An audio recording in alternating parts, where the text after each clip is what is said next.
ερώτησή μου είναι αν την μήπως του νηστού μας. Μιας και η καλοκαιρινή περίοδος έχει ξεκινήσει, Κοντά λίγο, ναι. Μιας και η καλοκαιρινή περίοδος έχει ξεκινήσει, η ίδρυση αποτελεί ένα από τα σημαντικότερα ζητήματα και την καθημερινότητα των κατοίκων, των επιχειρήσεων, των επισκεπτών και είναι σημαντική για την ομαλή λειτουργία του νηστού μας. Η αυξημένη προσέλευση επισκεπτών τώρα κατά τους καλοκαιρινούς μήνες δημιουργεί μεγαλύτερες ανάγκες και πολλά ερωτήματα σχετικά με την επάρκεια του διαθέσιμου νερού, καθώς και την ετοιμότητα των υποδομών μας.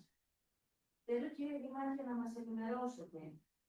Έχουν γίνει απαραίτητοι έλεγχοι και εργασίες συντήρησης των δεξαμενών τόσο στον Άγιο Αντώνη όσο και στους Αυτοβούλοι? Έχουν δηλαδή καθαριστεί?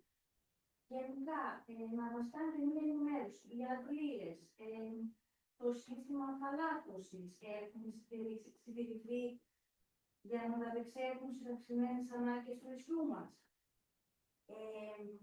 Και κλείνοντας, αυτό που θέλω να πω είναι ότι έχουμε παρατηρήσει εδώ και πολύ καιρό ότι δεν έχουμε πίεση στο νερό. Αυτό τώρα πού οφείλεται?